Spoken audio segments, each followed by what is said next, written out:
Welcome everyone, good morning. Today we will do presentation about dialogue, ethical and judgment in an age of absurdity. This presentation will be delivered by me and three of my friends. My name is Nerisa Mutiara and my friend is Fatur Rahmani Sahita, Lisnawati and Muhammad Asmi.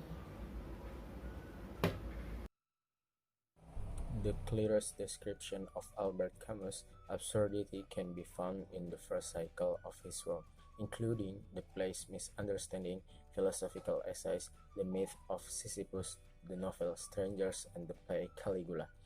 People who believe in accepted social mores and the risk of falling into disappear or becoming homeless. When a person embodies a certain story or narrative, he is able to cope with the changing circumstances that led to the fall. Dialogue. As mentioned in Chapter 1, Julia T. Wood defines dialogue as the idea that any utterance or act is always responding to and anticipating other utterance and acts. In other words, one who approaches a situation with this type of dialogic sensitivity realizes that he or she is joining an ongoing conversation of ideas. This conversation is ever changing as new ideas and new people enter into that particular conversation. In terms of the development of dialogue is the discipline of communication. This ongoing conversation of ideas can be examined into layers. Anderson, Baxter, and Cisna wrote, readers of the historical literature of dialogue in investigative communication, especially in interpersonal communication, rhetoric, and media studies, have encouraged for names with especial regularity: Baber, Gadamer, Habermas, and Bakhtin. The brief introductions of these four authors briefly introduce the importance of dialogue in the study of communication ethics. The following summary is obviously not exhaustive, but provides a framework for in-depth dialogue in Camus' work. Martin Buber and Mikhail Bakhtin. The Unity of Guilt and Contradiction according to Stuart Zedick Black. Martin Buber is perhaps the most famous dialogue philosopher of the 20th century. In addition to the concepts mentioned in the previous chapters, Buber's contribution also includes his conception of I-thou relationship, which shows that humans should not be objectified as often happens in it relationship. On the contrary, the I-thou relationship allows abundant humans to survive. Ronald C. Arnett himself is a strong voice supporting dialogue, and he has a great influence on Buber's work. Mikhail Bakhtin's work expressed the important role language plays in daily relationships. In Bakhtin's concept of dialogue, spoken words are the opposite of written words and are the main form of communication. In Speech Problems, Bakhtin wrote about speech and its role in spoken language. Bakhtin understood the dialogue as an ongoing dialogue in which someone entered the existing exchange of ideas. Next, Hans Georg Gadamer and Jürgen Habermas.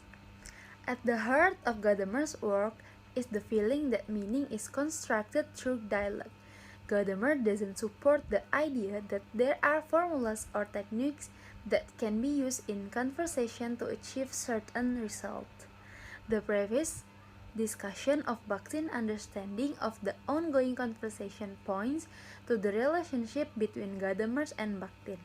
Gadamer doesn't believe that the meaning is static or immutable over time.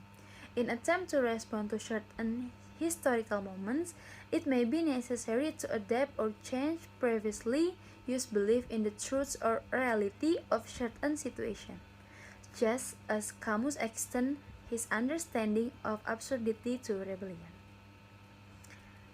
The following synthetics of the ideas of Buber, Bakhtin, Gadamer, and Habermas reveals a conception of dialogue that has been extensively explored by scholars within the field of communication ethics. This understanding of dialogue recognizes that one is entering an ongoing conversation of ideas that should be discussed in a public context. These ideas will reveal various tensions and are basically unresolvable. The misunderstanding. Misunderstanding give people a glimpse of the absurdity of interpersonal relationships. In the absurd environment, all human existence, including personal and interpersonal communication, has been experienced. According to Camus, no one escapes the absurd reality. Written in 1944, this script tells the story of several characters who tried to transcend their living environment. The tragedy struck those who tried to escape the absurdity through hidden agendas and tricks. Narrative engagement. The Stranger had introduced Camus to a wider audience, and Cruikshank wrote the following about Caligula. Camus wrote that Caligula's truth is to rebel against his fate, and his error lies in negating what binds him to mankind. One cannot destroy everything without destroying oneself, because Camus didn't believe that God exists. Meaning for life could be found only within human relationships and interaction. As with the character in The Misunderstanding and the Stranger, what binds Caligula's protagonist to humankind is the need for active dialogue. Caligula allows others to speak, but he silences those opinions that don't suit his ears, thus eliminating through dialogic encounters.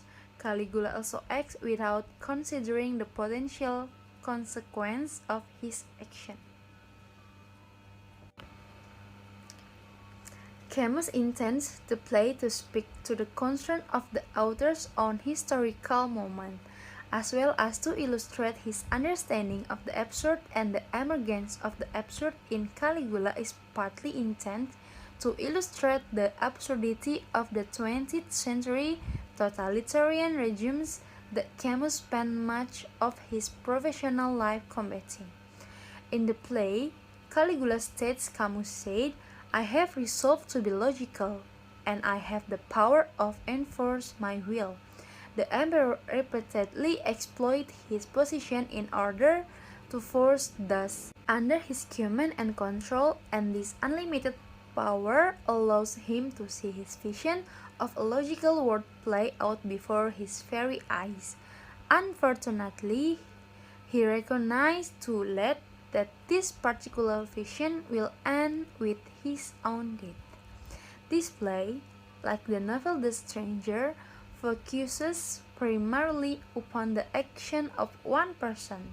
As Camus worked through his cycle on absurdity, he provides a glimpse of the absurdity in attempting to maintain connections with others in the face of the inherent contradiction of existence. The myth of Sisyphus. Each protagonist of the earlier text ultimately faces his own death. Jan is murdered for failing to reveal the truth about his identity.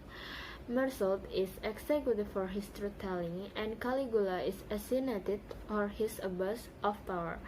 The final character in Camus' cycle of absurdity is Sisyphus, the clear hero who, despite his eternal punishment, doesn't attempt to escape his circumstance, but continually engages the absurdity of his existence. Although condemned by the gods, Sisyphus doesn't lose his life in his engagement with an absurd universe. Camus stated in the preface to the essay that the fundamental subject of the myth of Sisyphus is this: is it legitimate and necessary to wonder whether life has a meaning? Camus stated in the preface to the essay that the fundamental subject of the myth of Sisyphus is this: is it legitimate and necessary to wonder whether life has a meaning. This essay first appeared in French in 1942 and published under the title The Myth of Sisyphus and Other Essays. This essay comprises 5 parts. First one is an absurd reasoning, second the absurd man, third absurd creation for the myth of Sisyphus, and the last one is hope and the absurd in the work of Franz Kafka. 5 parts of essay. The first one is an absurd reasoning. This essay opening part is broken down into 4 subsections. The first one is absurdity and suicide. Second one is absurd walls. Third, philosophical suicide and absurd freedom. Second one, the absurd man. The second part of this essay, entitled The Absurd Man, addresses the topic of Don Juanism, drama, and conquest. Third, absurd creation. Absurd creation is divided into 3 subsections: philosophy and fiction, love, and ephemeral creation. Camus provided a strong connection between the character he created and his own being with his assertion. This idea of art detached from its creator, it is not merely outmoded, it is false. 4. The myth of Sisyphus. The fourth part is the myth of Sisyphus, which is give the entire essay its name, explore the world as one full of contradiction and yet one in which each human being longs for a resolution that will make sense of these various contradictions. 5. Hope and the absurd in the work of Franz Kafka. The appendix addressing hope and the absurd in the work of Franz Kafka is the 5th and final part of the myth of Sisyphus. Camus considered the work of Kafka symbolic in nature. Narrative engagement. The myth of Sisyphus represents Camus' clearest description of his understanding of an absurd existence. The absurd for Camus is given in everyday life. The human may hope for a life that provides a unity of meaning. What they often discover is unity of contraries that reveals an absurd existence resulting from the contradiction in every aspect of living.